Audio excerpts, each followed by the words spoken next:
Yes, I know, but if we practice, if we just check these words now, because we're starting at 2 o'clock.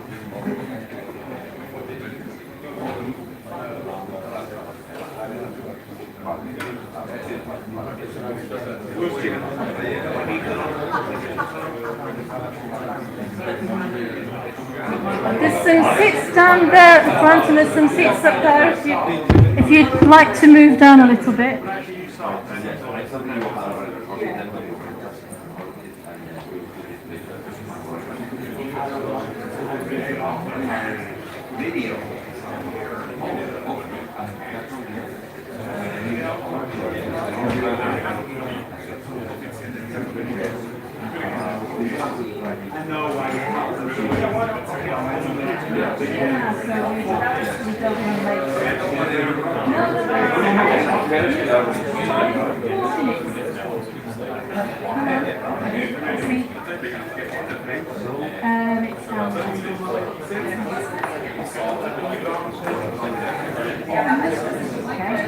Give me a chance to see, make sure that We are ready. We want to say. so it shows up here, it should work. You want me to? I'll leave it on my stick too, just to make sure. Want me to? Are you quick? Yeah, it's fine. Again, for a second, and then we'll just switch it off.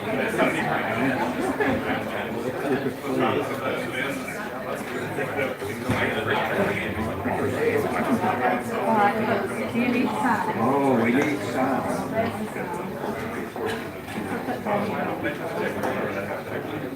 Yeah, it's a, you may have to adjust the sound Okay. if it's too loud or too soft. But I think I'll be okay. I think I'll be able to handle it. I'm going to leave that for you. Please just then you've got two options of it.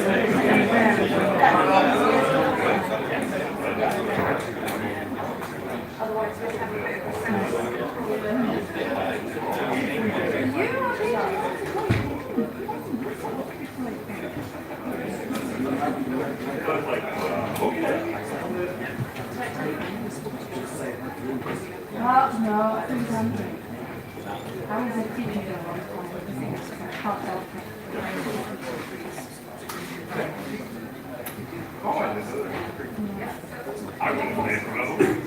it. Good afternoon, everyone. We're going to be starting in a couple of minutes. People who are arriving now, there are a couple of chairs down there, I think a couple at the front. Otherwise, you might have to stand at the back. We're very full, very popular yet again. And just a reminder, if you can make sure all your mobile phones are at least on silent, so we don't hear lots of beeps of notifications like yesterday afternoon. And can you be careful with your drinks? I didn't notice it before, but we're not allowed to have glasses or any kinds of drinks because one was broken, and I don't want to be responsible for someone's injury because I didn't see it. Can you tell I used to be a teacher? I'm trying very hard to control my, frustrations. Find any more seats? I think there's one there. There's some room in the middle, yeah. Do we have Nina from the University of Minster? Oh, that's good, okay. Do we have Anna from the Swiss Federal Institute? Oh, that's you? Yeah, excellent. So all our speakers are here. So I think we're going to make a start. We've got presentations all lasting 15 minutes and then 5 minutes for questions. And so for our first presentation, I'd like to introduce you to Tim and Sharon from the UK Open University. And they're going to be talking about looking after the Open University's Moodle site.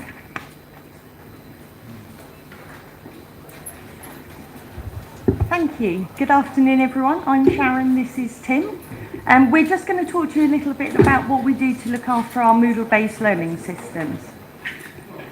So Tim introduced me to the free as a puppy metaphor a little while ago. A bit louder.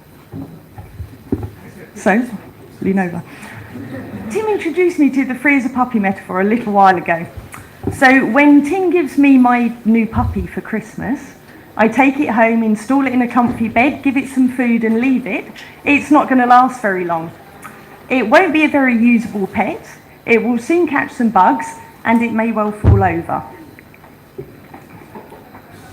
We rely on Moodle as the base platform for our learning systems. So while the license is free, our investments in people and technologies need a lot of management. We've been working with Moodle for a long time, and our processes and working are always evolving. So we're going to share with you a little bit of information about the people, systems and tools that work for us. So where do we start managing Moodle? I work in the online student experience team, who alongside the learning systems team are responsible for our product management. Tim works in the IT development team. We have very distinct job roles and responsibilities, but Moodle admins, like Tim and myself, span across all of those teams. We have numerous hats, from research to development, from design to support. We work really closely to make sure we share our knowledge and don't have any single points of failure. And our Moodle admins always partner up when we're making live system changes. Basically an extra pair of eyes. Most of our administration does sit within IT. So we do work closely together every day. We have daily stand-ups. Our primary delivery is our online teaching and learning, where we have qualification websites, our individual courses, tutor-only spaces, various other community and content websites. We've got a really flexible curriculum, and it's important that all our websites are consistent, they're dynamic, they're familiar to our users, and that they are easy to use. We develop and enhance all our systems using our user-centered design process. At every stage, this incorporates gathering user feedback, usability testing, and accessibility testing. We use this for all of our projects, so whether it's a large project like developing a new theme, releasing a new plugin like Student Quiz, or even quite a small feature. We keep an eye on everything new as it's released, and this is vital, that we can track what's going on, so we can see where things are being used and how many people are using them. The ad hoc database queries plugin is something we use a lot. I've got several automated daily and weekly reports that I now rely on in order to do my job. There is more to looking after our systems than just the administration. We've got several instances of our learning platform, from community and staff-only servers, our VLE for students in secure environments, and the Open Science Lab. Learn2 is our core teaching and learning server.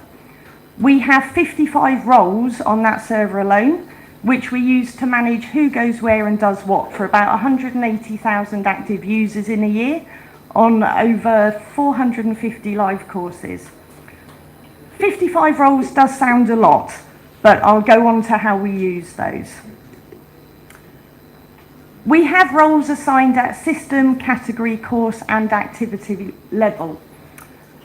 Staff in the system roles range from our managers looking at website configuration and settings, through to specific roles, for example, for managing our assessment and library content. We have non-editing roles for our help desk and our support staff. And within the course areas, we've got a wide variety of staff with editing access, so they can look after all the content and update it. Most of our users are in multiple roles at multiple levels within the system, making sure they have the right permissions in the right context. So, for example, our tutors have an automated system-wide role that gives them read-only access to all of our courses and their content. They will also have an automated role on specific course websites and automated group allocations. This gives them their full access to the collaborative tools and moderator features. Most of our manual role assignments are looking at administration at the system level and website editing at the course level. This number of roles means we can really tailor the permissions to design the perfect learning activities that we need. I do love roles, capabilities and permissions, and I may annoy our developers at times, where every time we develop a new feature, I do ask, is there a capability for that? So we review all of these roles and permissions as part of our quarterly release cycle. This is now semi-automated, so we exchange emails and we've got a shared change log. We used to use lots of Excel spreadsheets playing spot the difference across all our servers, so things are getting better. We use the Edit Roles by Capability plugin. This allows us to update a single capability for all roles at one time. This means we can quickly and accurately keep our roles and permissions up to date, especially when we're making changes on the live server. So, moving quickly onto our websites. Our learning systems have grown around Moodle into quite an ecosystem. We've got a lot of plugins, some are Moodle, some are our own. We've got a number of integrations with internal systems and also third-party systems. and we have real-time data integration 24 hours a day. We've got a number of key tools and processes that help us manage this at scale. Our students have their course website for an additional 3 years after the course finishes. It gets put into read-only mode. So for each new cohort of student, for each course, we need a new course website.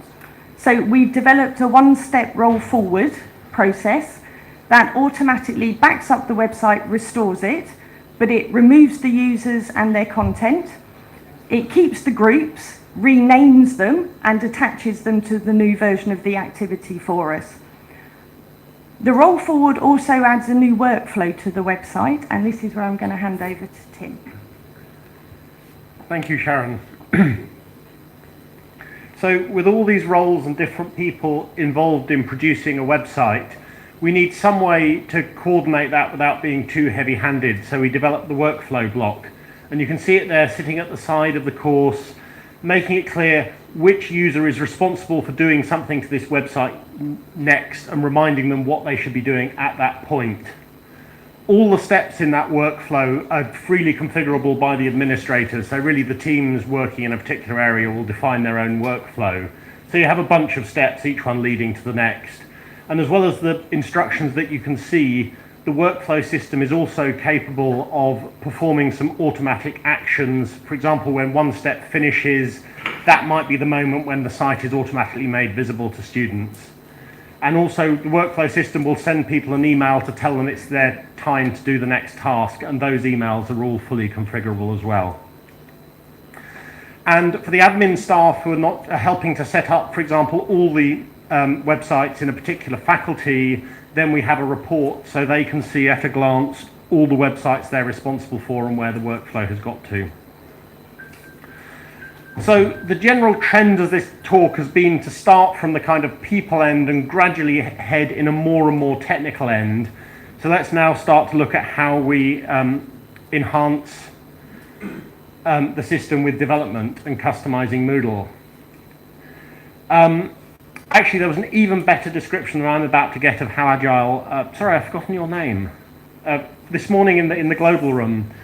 But if you're not familiar with modern software development practices, might be surprised to hear it's all basically powered by post-it notes. As Sharon said, they come up and we discuss the requirements, the things we want to change. And if we have very large changes, we try and break them down into a lot of smaller pieces. And then each separate thing we want to change becomes a post-it note on our board and goes through the process where we discuss it, we make sure we're clear on what we're going to do, we do the development, we test it, and then it's ready for release. And we don't just do it with sticky notes on the board, we also have a bug database. And the way we work, we develop a whole bunch of features in this way, but because Moodle needs to be taken offline to upgrade, we do only a few major releases each year. And at our university, we have the problem that we are always teaching. There are always some modules in exam periods, when there are assessment deadlines, just the amount of expected traffic we expect on the system on any days. And eventually, if you stare at that hard enough, we find that we can do a release every 3 months. So actually, we're doing one in a couple of weeks' time at the start of December. And in the lead up to the release, we sort of pause our agile development cycle and go into a sort of 5-week testing period where we take all the new developments, we use them to upgrade a copy of our live site, and we test them, and during that time we only do bug fixing, and at the end of that period we should be confident that when we do the release we can release it. And although I say there's downtime, most of our releases only take under an hour of the system being offline because it's fully automated. And of course, because we're releasing every 3 months and Moodle puts out a new version every 6 months, every other of our releases has to include a new Moodle version. And this is where Moodle has really fantastic automated testing tools, and these are basically what save us. This graph showed what happened to our automated tests after we merged Moodle 3.6 earlier this year. And basically it looks like huge amounts of stuff broke. Actually, the stuff that broke is 70 tests out of about 1,900, so that's not bad.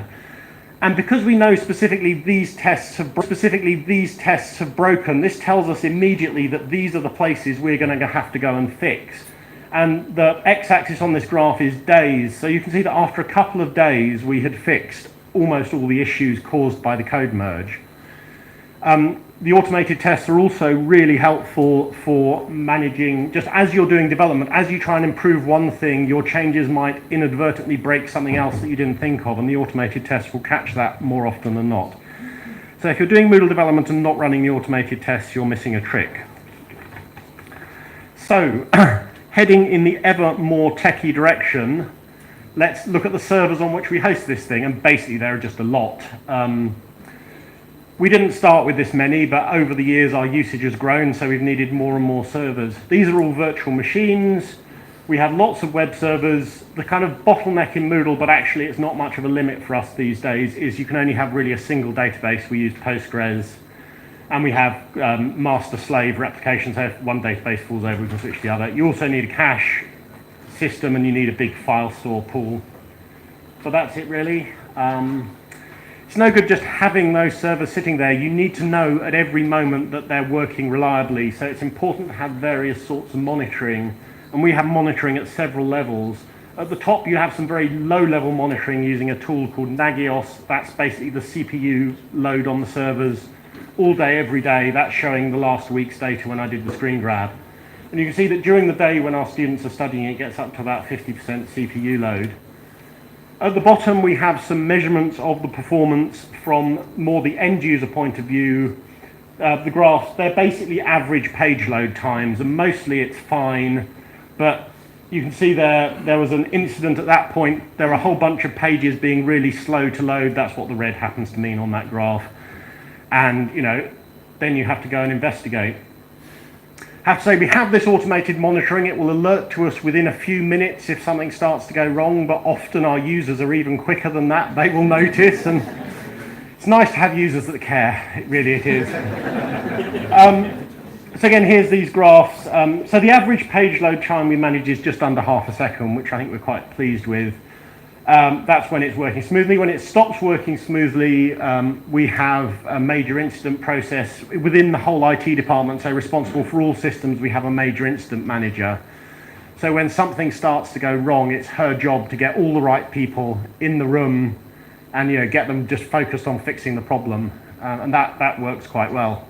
Actually, Gabriella's lovely, but when you see her walking towards your desk, it's like the angel of doom. It's like, oh no, what does she want from me now? But she is lovely and does a very good job.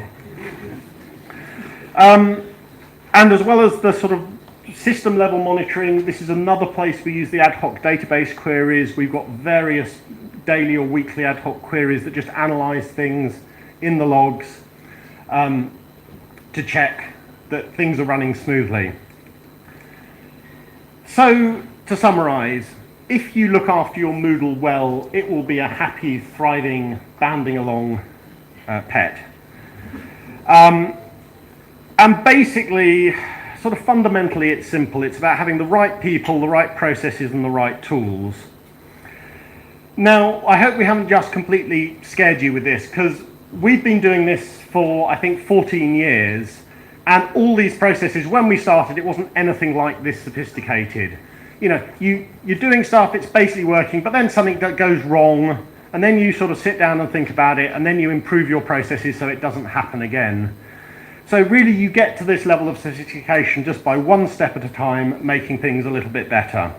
And really, I think anyone could do it. And the other component is tools.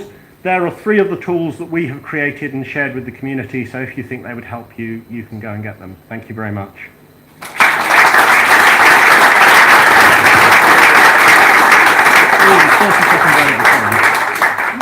Thank you very much, Tim and Sharon. We've some time for a few questions. If you'd like to put your hands up, please, can you make sure you get the microphone before you answer so that our interpreters can interpret?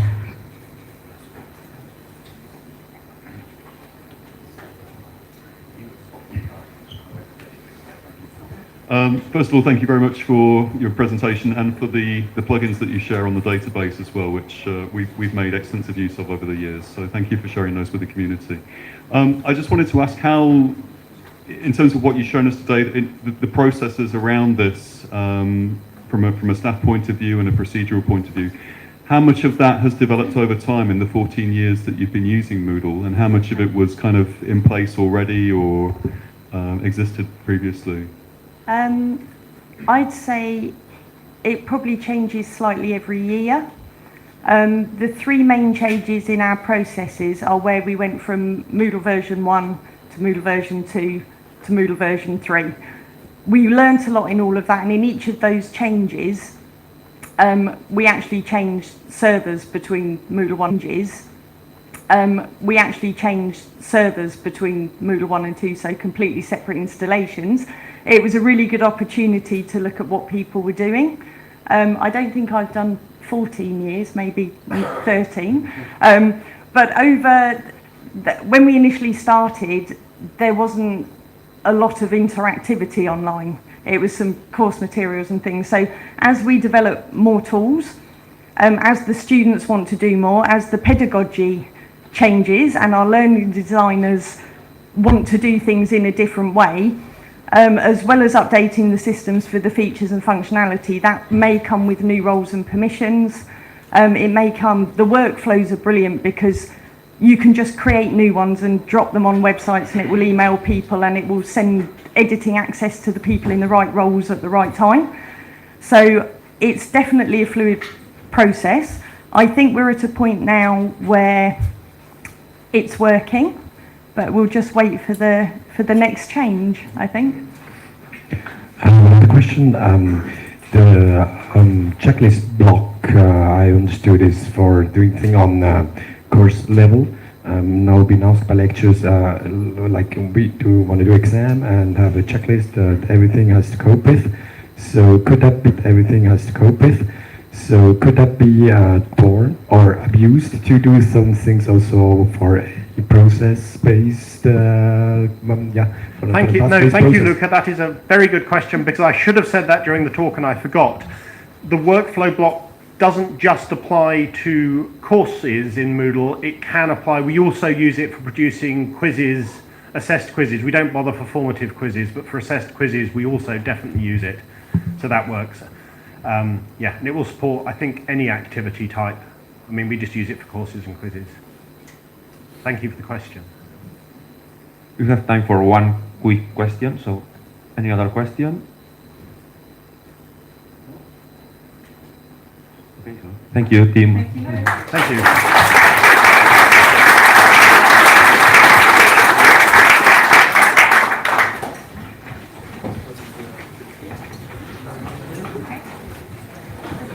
We'll wait 2 minutes because people are doing it. 2 minutes because people are doing it.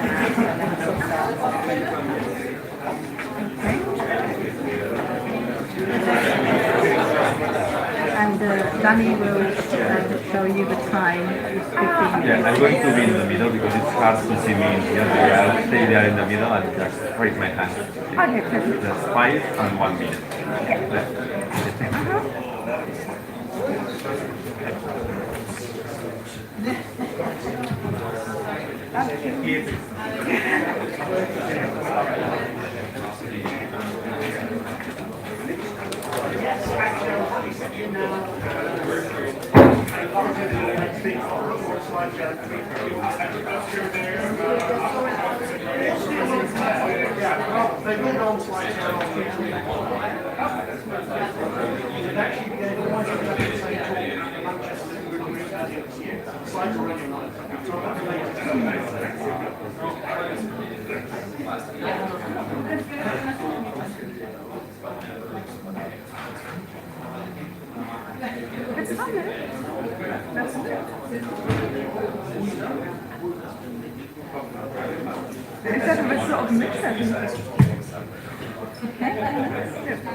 All right, everybody, it's just about time for our second 15-minute presentation from Nina from the University of Minster, and this is user lifecycle management.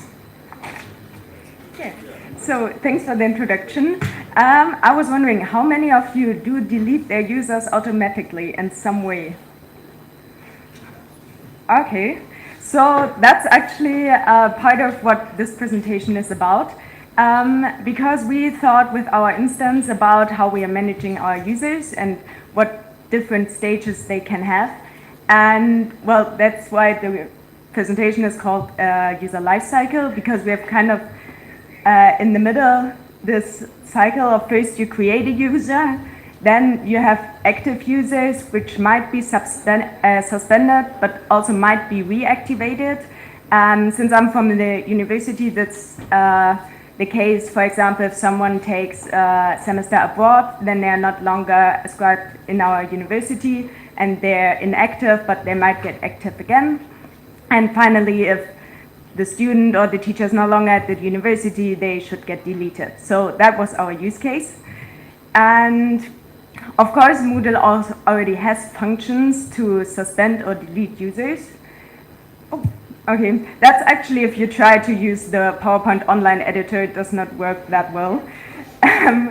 At the top, you can see the normal user table, which has those two icons of deleting users and suspending users. The garbage bin is the deletion and the I is the suspension part. And from the Moodle documentation, for those of you who do not know what happens when a user is suspended, they're not longer able to access their courses, but their data is preserved. So if you reactivate them, they can again access their courses. And well, the goal of the deletion is to remove all the information of the user.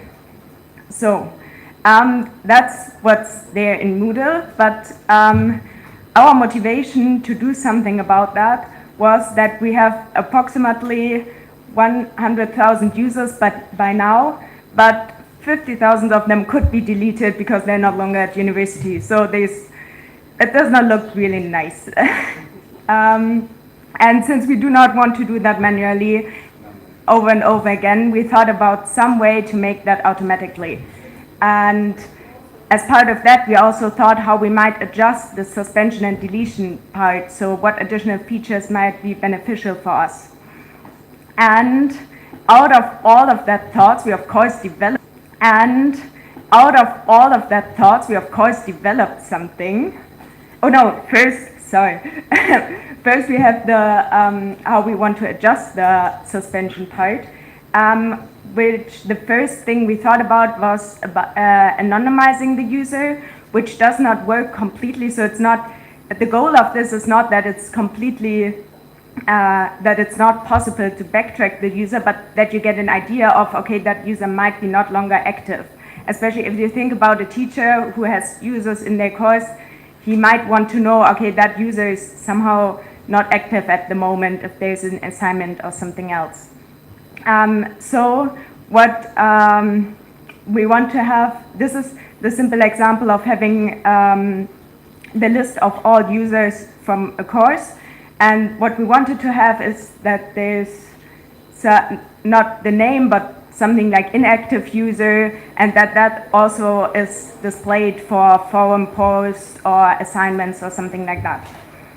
And for the deletion part, we want to remove really all information of the user, which is currently not really the case, and also delete the data from the user table so he's completely gone. And yeah.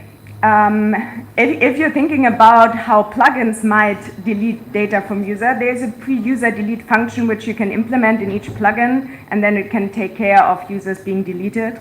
Yep. So now we developed something which you can find at, which is a public GitHub repository, and it's an admin tool. But there's one problem about the whole life cycle of the users, because each instance has, of course, custom requirements when to delete a user and when to suspend a user. So some might want to delete them if they did not access their instance for 60 days, and some might want to delete them based on some external information that they're getting in. So we have a lot of different requirements. Therefore, we split it our implementation in two parts. And the first one is the admin tool, which basically takes care of how our users deleted. So what happens if they're suspended, what happens if they're deleted, which implements a cron job. So that's all of how we are doing that. And there is a sub-plugin type, which we introduced, which is user status, who where you can implement your own sub-plugin with your custom rules, which gives back the users which should be deleted or should be suspended. So the admin tool has a cron job, which by default runs every night, and which changes the status of the user based on the sub-plugin which is activated. And you can choose from the sub-plugin which you have installed. For the anonymization part, how we implemented that is that we have a shadow table of the user table. So in case a user gets suspended, his original data from the user table is copied to that shadow table, and the data in the user table is replaced. So for example, first name is no longer Nina, but it is inactive user. So when you have a course, it is referenced to the original user table, and you no longer see my name, but the inactive username. And the sub-plugin is based on an interface which has to implement 4 functions.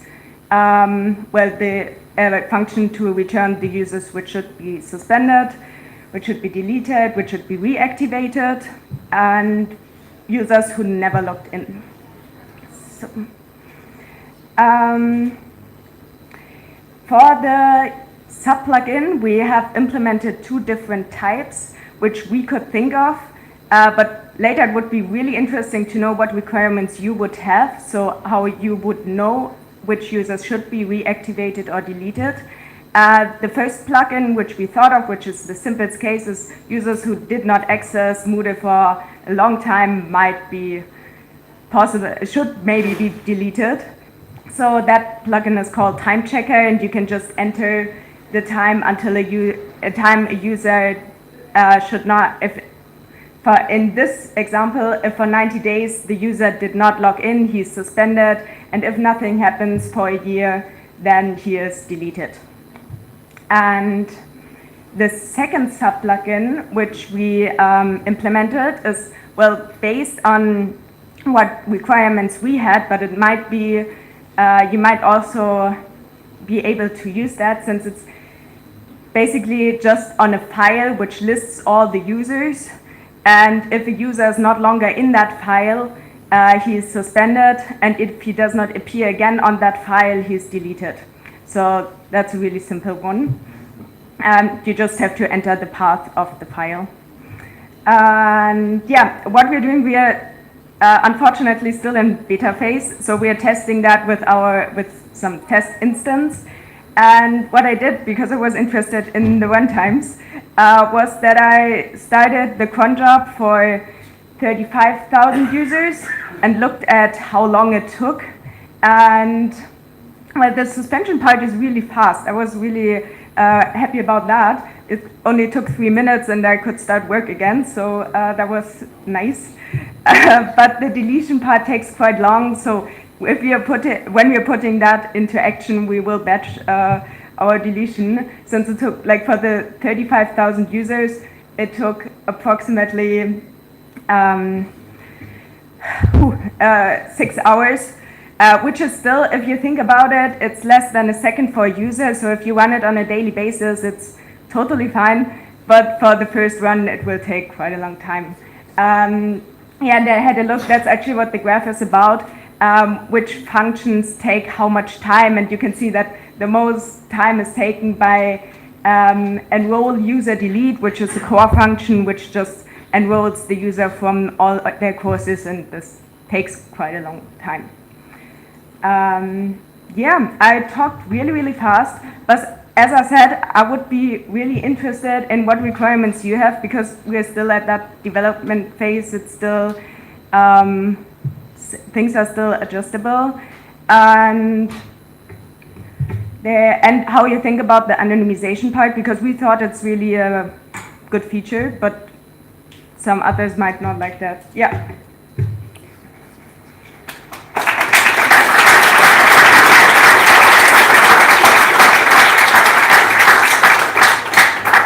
Thank you. So we have plenty of time for plenty of questions, but again, please make sure you get the microphone first. So I guess, unless I'm missing something, When you delete, the data goes away. Yes. Do you have any data retention requirements at your university? What is retention? That you have to hold on to student data. So we are required to keep our data for 4 years.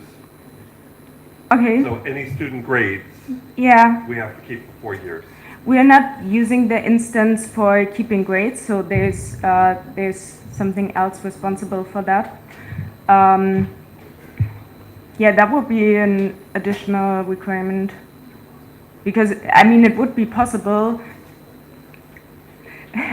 Sorry, it would be the admin tool. What happens when you delete the users is that they of course go through all the databases, to all the tables, and start to delete that.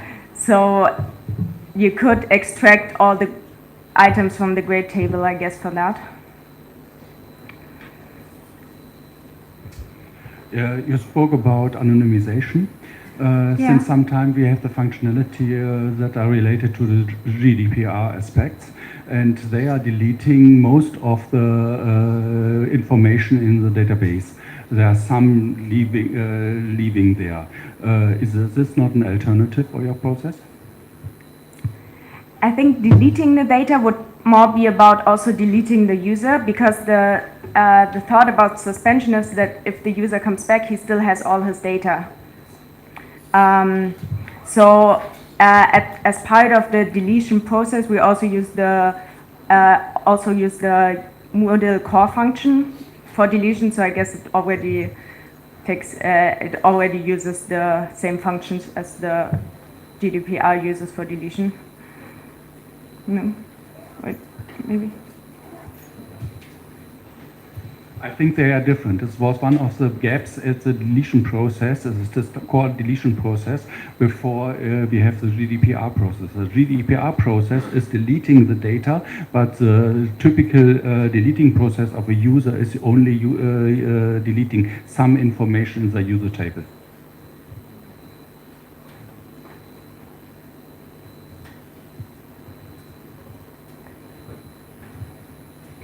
So this is not a question, but a comment regarding the data retention, because I'm with the same university as Nina.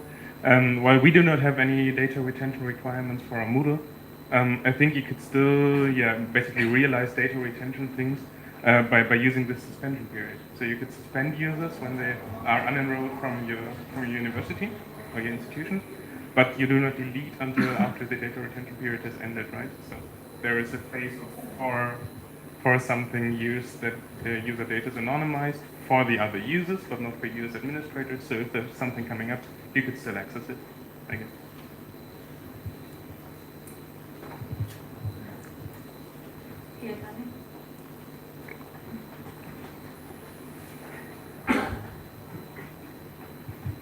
I think in relation to data retention, Uni Münster is part of Moodle DACH, right?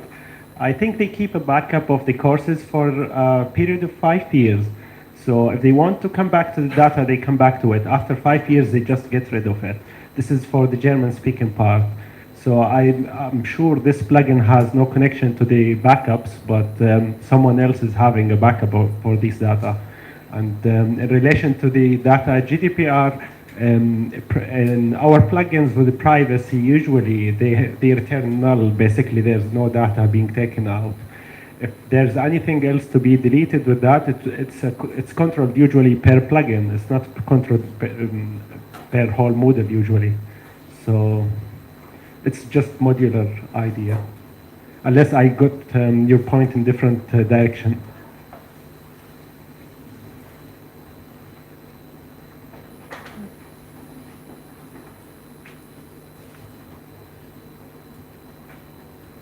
No one else?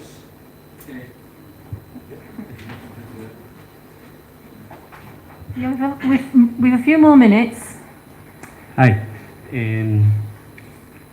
So you can delete a student account after he's inactive for a certain amount of time. How does it count the moment he's inactive? By the last login to the system? What happens with the students who never log into the system and I want them delete from the moment they are created? Is it clear? Like you create a user and is it running the time from the moment the user is created, the account is created, or from the moment they last login? So the time checker plugin only considers user who have a last access, so who once accessed the platform. If you also want to delete user who never logged in, you could do that in an own sub plugin.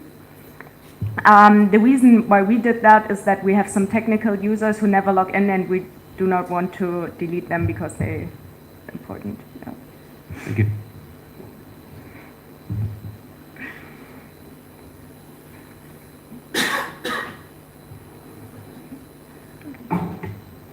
All right. Thank you very much again, Nina.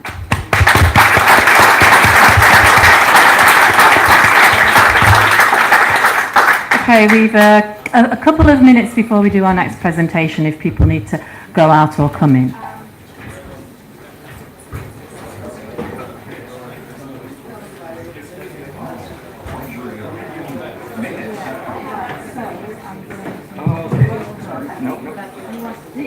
Let's do it. Let's do it from the computer. Oh, okay. So this is your presentation. Let's click on it now. We don't want it to stop. We don't. Let's click on it and see what happens. You'll have the video to do. It should not Did it start?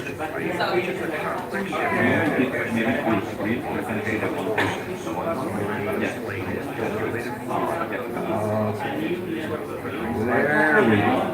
You don't need time management because you have a video. That'll be it. But somebody listen to the sound and make sure it's not too loud or too soft when I start it.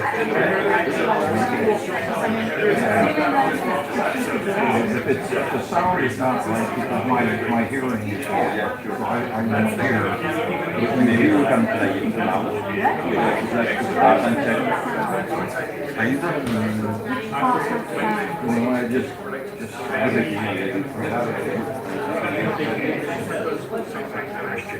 This is what we can check in any version of the same question. It's really like he knows what he's doing.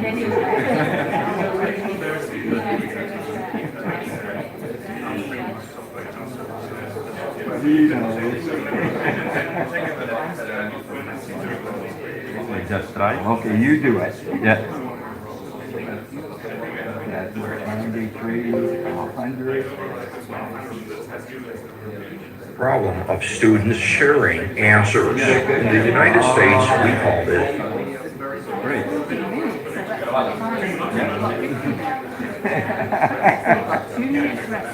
Okay. I like to keep on time. I'm sure you do as a teacher. And if I do happen to have any time after that, I may need you to be my ear.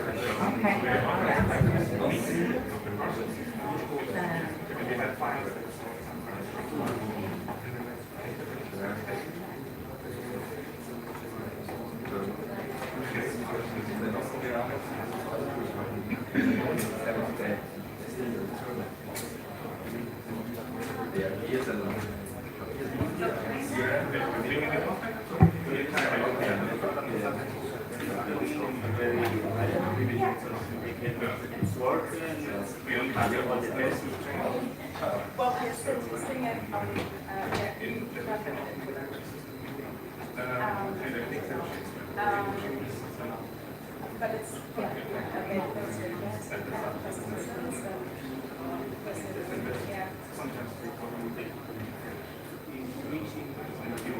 that's good.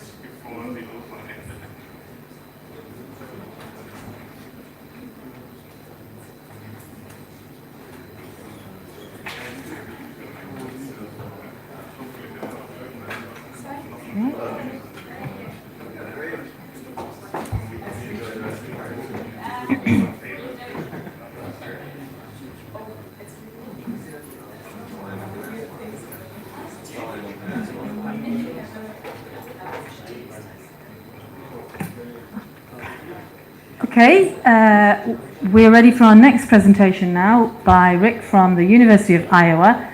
And he's talking about using calculated multi-choice questions, which I'm very interested in because it's not question types that I've used myself.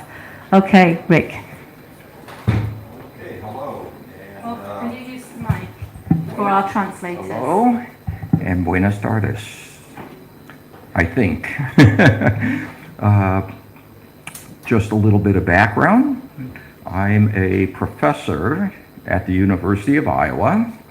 That's in the United States. I teach business, and an interesting fact about me and my school is that my school is a Canvas site, and I'm the only professor who runs Moodle. But on the positive side of that, I do teach primarily online courses, and in the United States, there is an organization known as Quality Matters that certifies online courses, and it so happens that I'm the only professor out of about a couple thousand with a Quality Matters course at the University of Iowa using Moodle. Okay. I'm happy to be here, share a few ideas with you. I've been using Moodle for quite a few years, and I'd like to talk about it and share the knowledge that I have gained through the years. Yesterday, I gave a short presentation on how to install Moodle on your PC or Mac.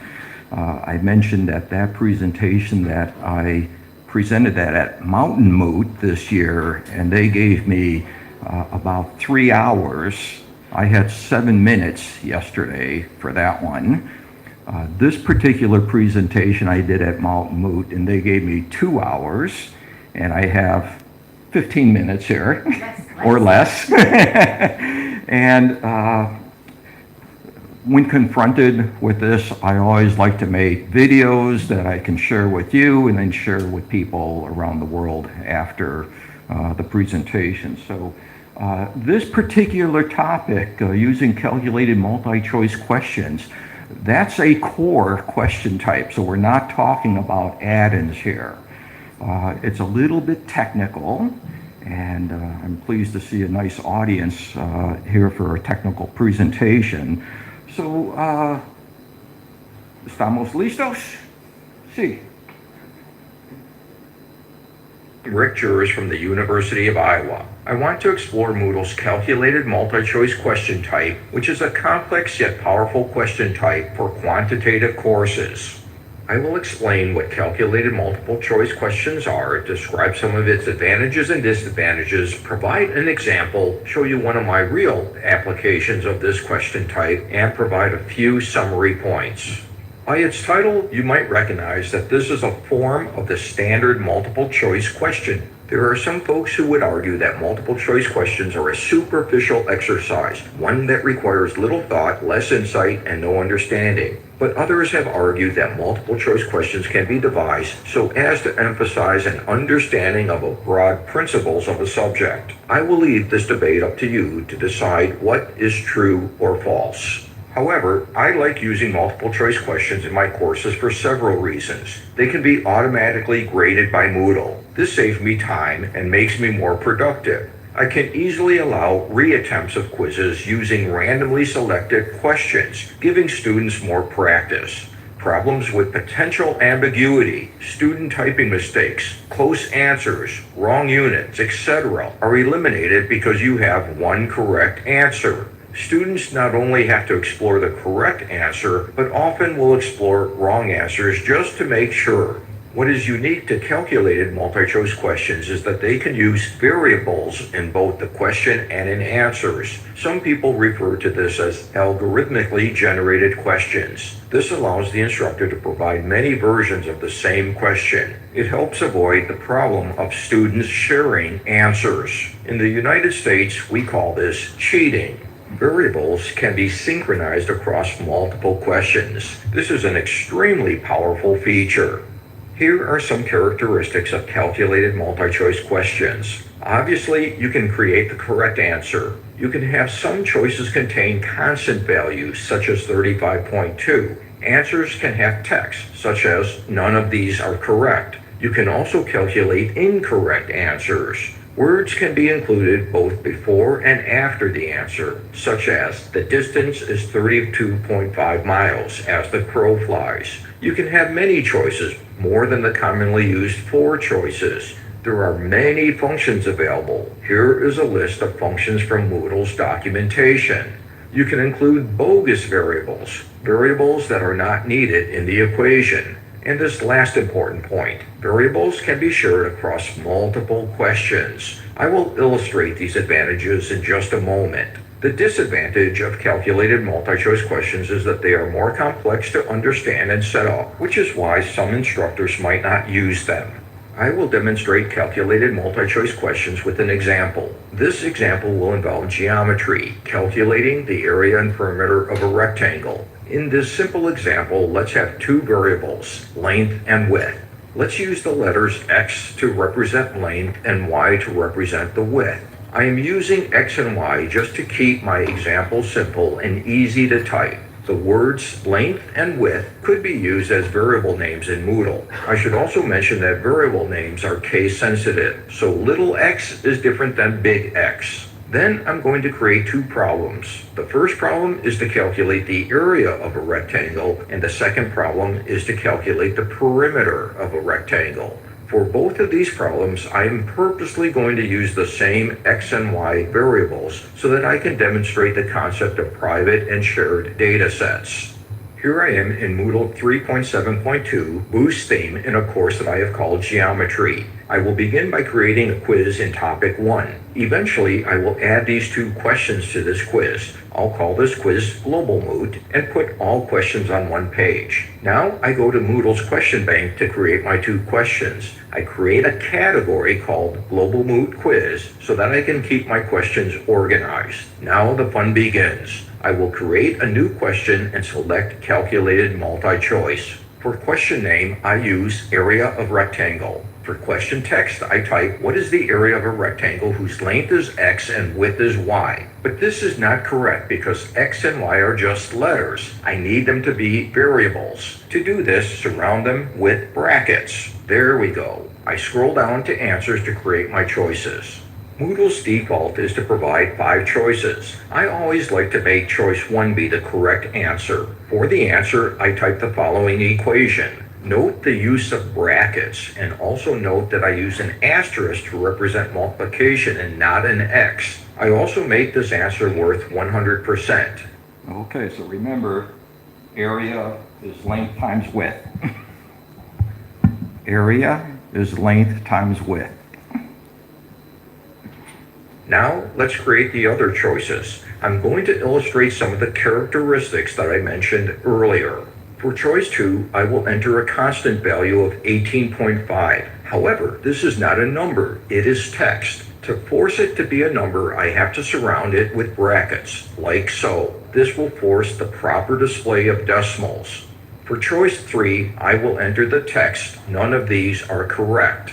For choice 4, I will create an incorrect answer, x divided by y. For choice 5, I will demonstrate the addition of words. The area of the rectangle is x inches. I mentioned earlier that you can have more than 4 choices. The default is 5, but I will add a few more. For choice 6, I will show the use of functions. Let me see, cosine is a good one, so is pi. I will use this equation. For choice 7, I will demonstrate the use of what I call a bogus variable.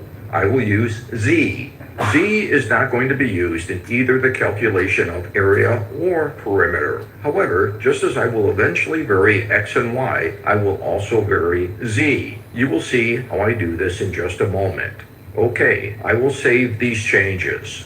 Moodle presents a second setup page. On this page, we see 3 wildcards, X, Y, and Z. For now, let's not change anything. Click Next Page. On this third and final setup page, we get to define our variables' ranges. Notice that Moodle provides defaults. Let's not change X. Let's make Y go from 20 to 30 and Z 300 to 400. I also enter values within these ranges. The challenge of defining these variable ranges is to do so making sure that incorrect answers will never be correct. This takes some time and thought.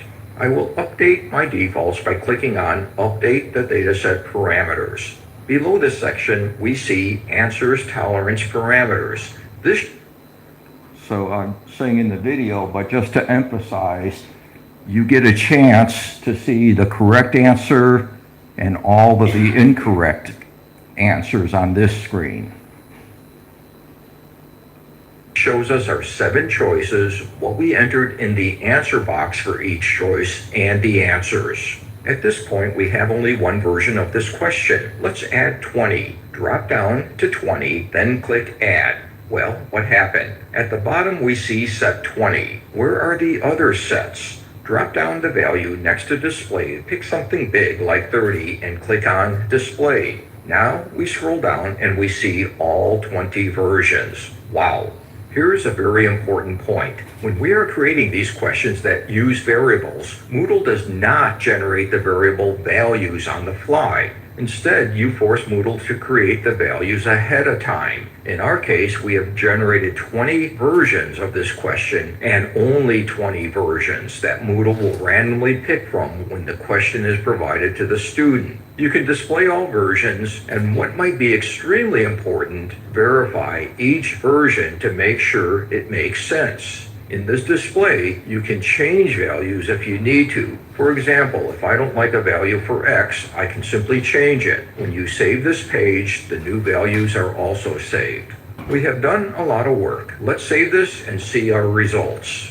I can preview this question to see how it looks. Pick the correct answer, submit and finish, and yep, it looks good. I close this window and generate another preview. Yep, seems to be working. Let's add our second question for perimeter. I'm going to make my life easy by duplicating this first question. Then I edit it. I change the question name, the question text, and change the choice 1 correct answers equation.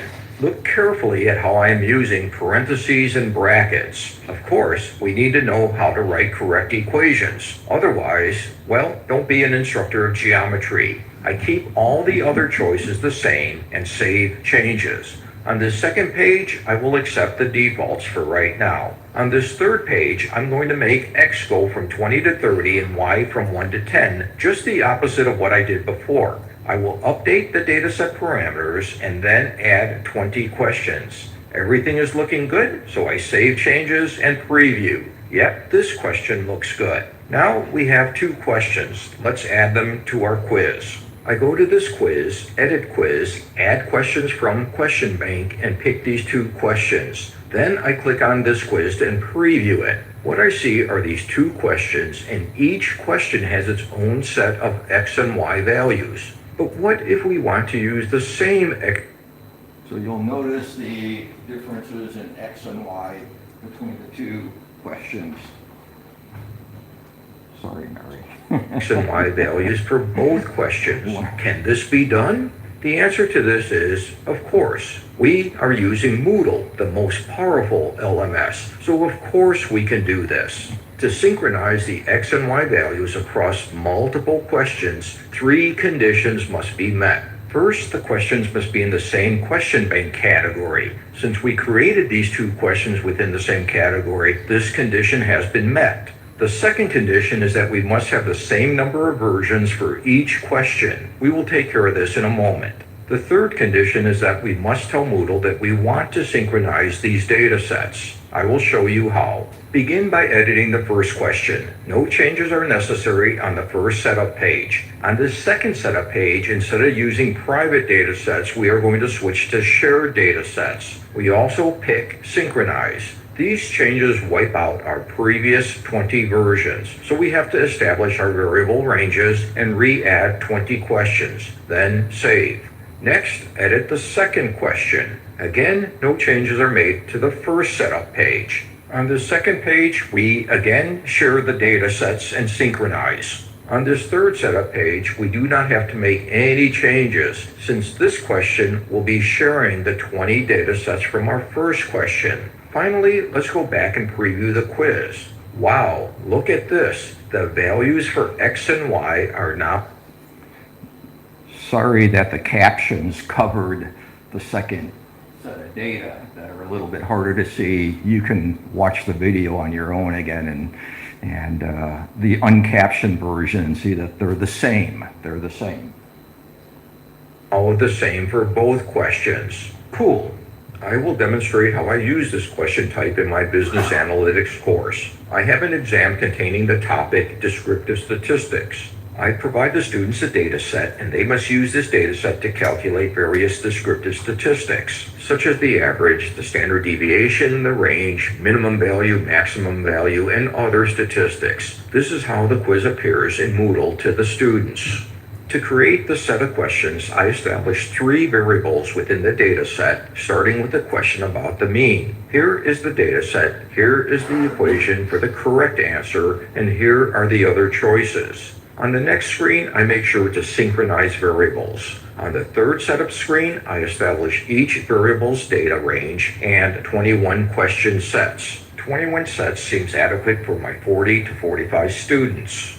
This is a common practice of using the same data set for a series of questions. It would be a bit weird and clumsy to use a different data set for each question. Moodle's calculated multi-choice question type provides an elegant solution. Yes, this takes time to set up. I probably worked 12 or more hours on this. However, it seems to work fine, and I have been using this set of questions for about 4 to 5 years. In summary, calculated multi-choice questions are a powerful question type. They are a bit complex and take time to learn and master. They work well to avoid cheating. This question type doesn't exist in other LMSs, giving Moodle a powerful question type. Here is a list of some identified limitations. This is not Excel. More functions are needed. Navigating backwards and forwards between setup screens is tricky. I always start at the beginning and step forward. Removing one specific answer set is difficult. You can modify any set, which is what I do, but removing the 15th set, for example, is not provided. You can't use variables in a description question type. I would like to begin a quiz question set with the description question, then follow it with shuffled, calculated multi-choice questions, but you can't do this yet. Documentation needs to be expanded. Learning to use calculated multi-choice questions requires experimentation and practice. This takes time. I have enjoyed presenting this topic to you. I hope you enjoyed this presentation and learned a little bit. You can find more support, including this video, on my website. Hello, I am Rick Juris from the University of Iowa. Applications of this question type and... I knew you didn't catch it the first time, but if you do want to review, you go to my website, my homepage, scroll down, and you'll see a variety of my MoodleMoot presentations, including this one, with some additional resources. Thank you.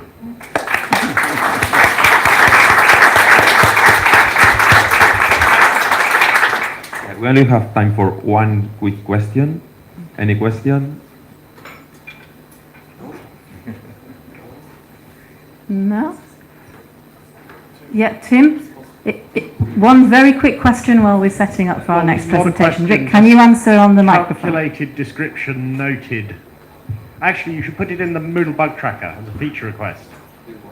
The calculated description, put it in the tracker, then it's an official request.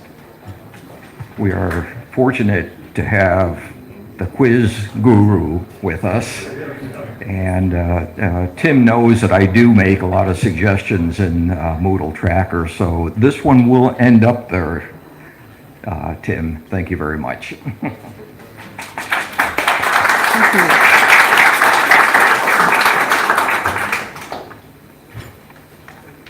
Rick, I think I have a very nice phone here, but maybe you'd like to have it back.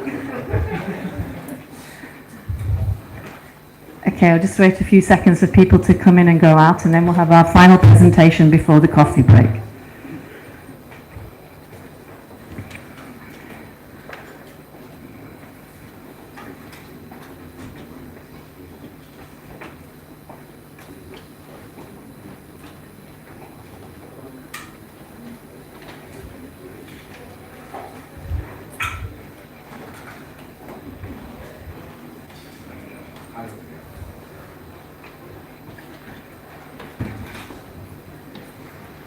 Okay, everyone, and our final presentation before we have a short break is by Amir, and it is on LTI question type plugin.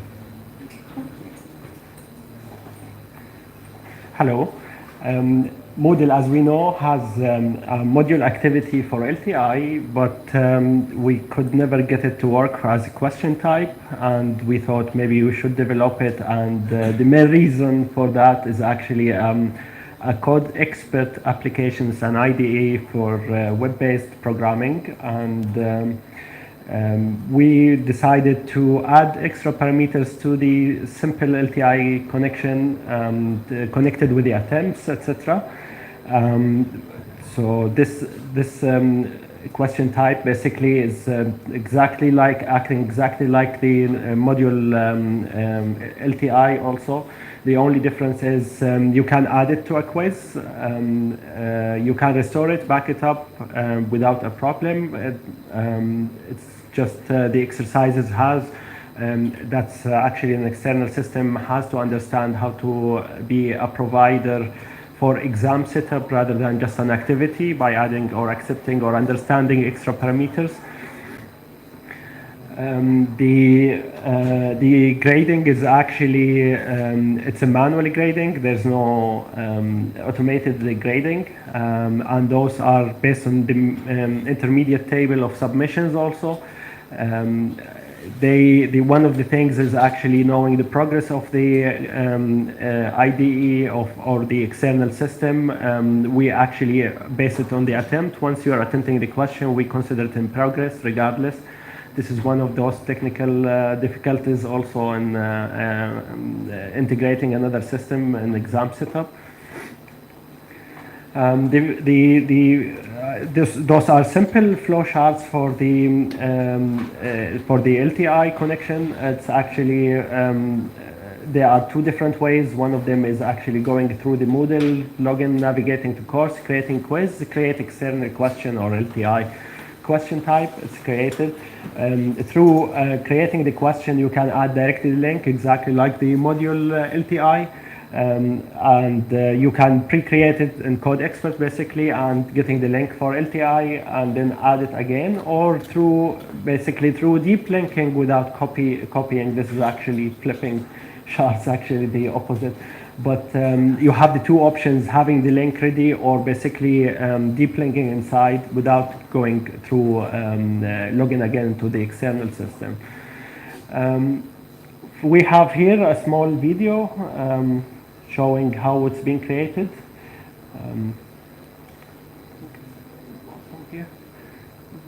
It's very quick, silent video.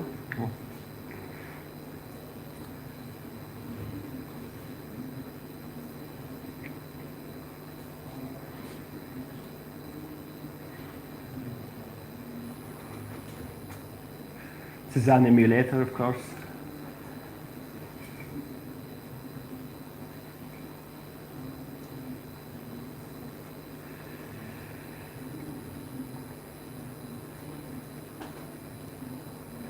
This is actually the result from the emulator, the outcome summary, consumer information also inside them.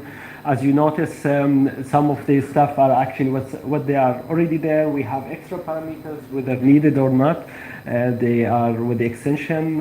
You see the LTI ID, the manually graded or based on attempt, and even the quiz details and other information if the other system, external system is in need for them. We have a unique connection. This unique connection stays with the question regardless where you go also. The details are basically based on the instance code, the attempt code, the Moodle attempt itself, and the LTI itself. The information are all available. So the provider has to understand those information. So it's basically as simple as that, exactly like the mod LTI, with the differences being able to work perfectly with no problem with in the quiz setup.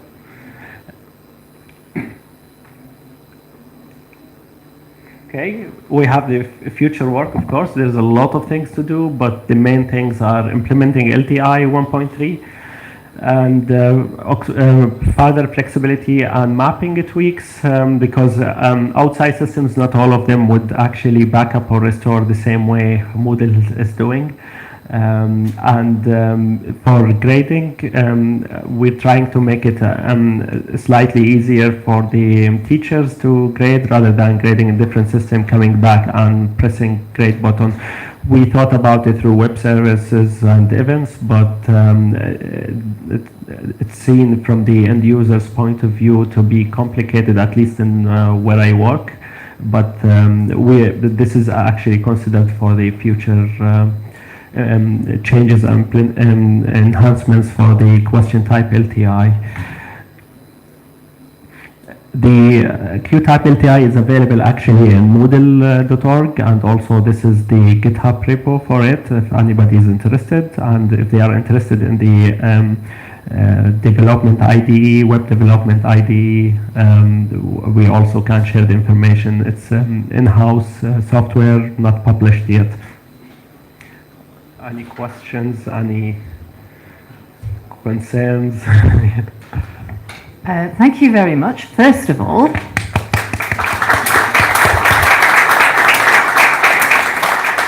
and secondly, we've got plenty of time for plenty of questions. So,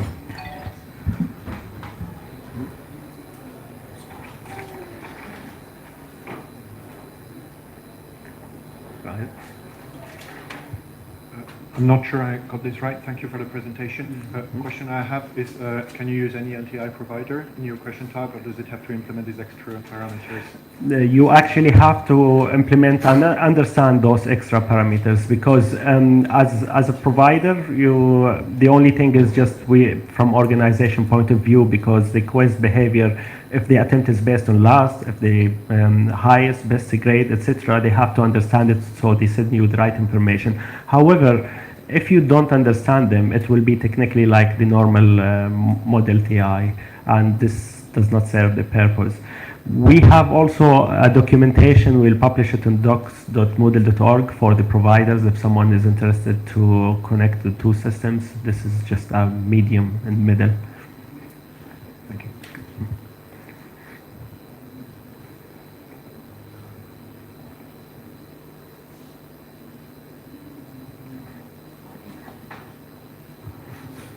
Again, thank you for the presentation.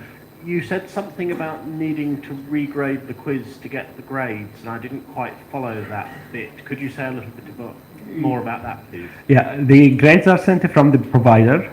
They come into intermediate table, which is the submissions, grade submissions, and then to get this, because it's manually graded question, you have to correct and regrade. Yeah.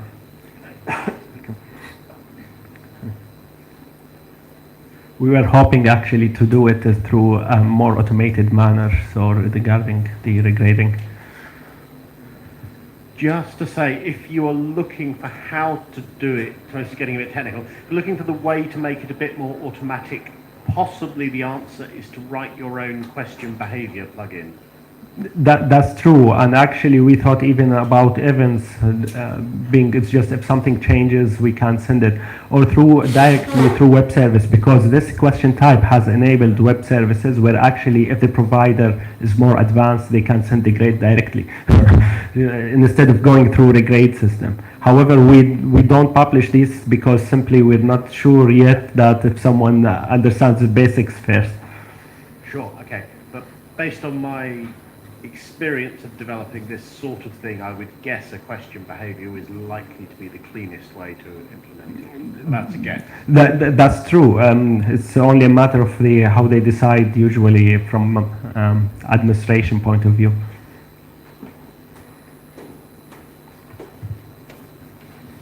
Anyone else? You can give them a I had one other question, which is not about this presentation. Question cost you £1. In the video, I spotted there was when you were just flashed up in the video, there was something called the freehand drawing question type. That's true. Is that in the plugins database? It sounds cool. This is actually vector drawing, and we're right now working on it, and it should be ready by end of January, and it's a very advanced one. We worked on 2 different versions before, and they were canvas. This is vector based, so to give extra features for advanced students or studies, basically. We will make sure that it will be published. We have many others. This unfortunately I had to do it on my personal laptop where I have this question with me, but I can show it to you after the meeting if you'd like. It sounds awesome. I look forward to seeing it in January or whatever it's. £2 though.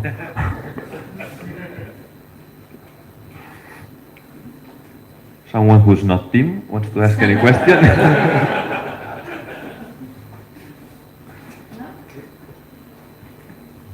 Okay, thank you again very much.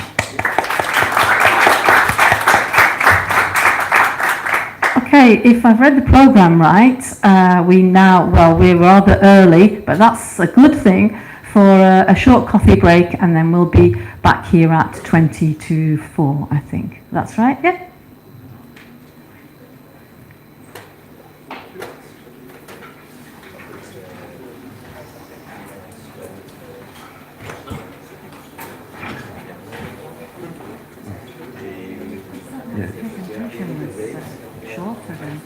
Yeah, it lasted like 6 or 7 minutes. It was really fast. Yeah.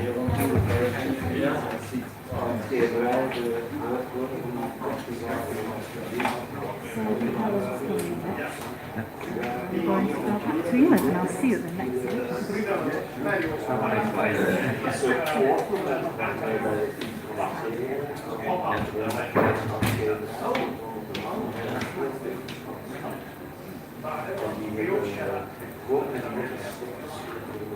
It's always the same.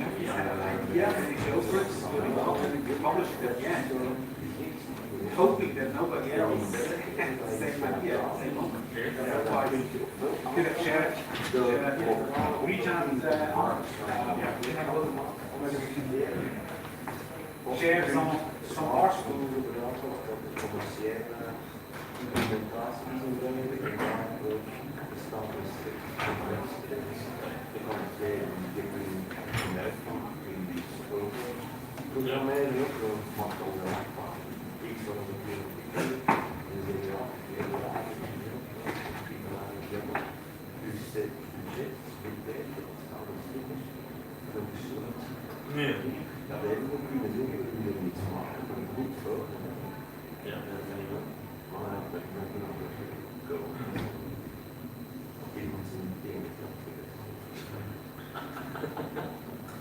Ja, hoe heet die omgeving? Ik weet wat die zijn. Ik heb het al omgeving mee. Ik heb voor een klant een omgeving opgezet. Die middels LTI content aan hun klanten uitserveert. Wel ja. Dus dan zijn we elke keer provider. Top. Maar dat moet ik zeggen, maar ja. Zou beter kunnen vragen naar die weet dat het al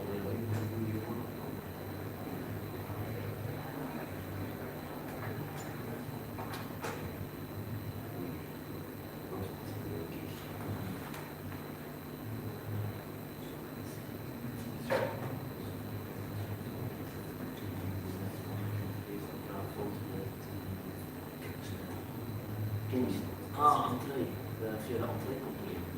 Ja, kennisnet. Ja. Dus in Nederland is het kennisnet en daar in België en naar kabel. Maar er zijn geen stekkersnet op die heel commercieel als die Europa. Ja. Ja, dat is niet handig. Nee? Nee. En dus al die uitgeverijen die zitten zelf maar op de hele te halen. Ja. Maar leerkrachten kunnen materiaal van inzetten of vragen maken en samen zolang dat je contact hebt, dat je zolang dat je fysiek boeken toch. Ja, toch met een begin kort, dan dat zijn hetzelfde lijn op het spel. Ja, nee. Ja, iedereen ten zeerste af. Dat is super. Snap ik. Met kennisnet is dat een stuk.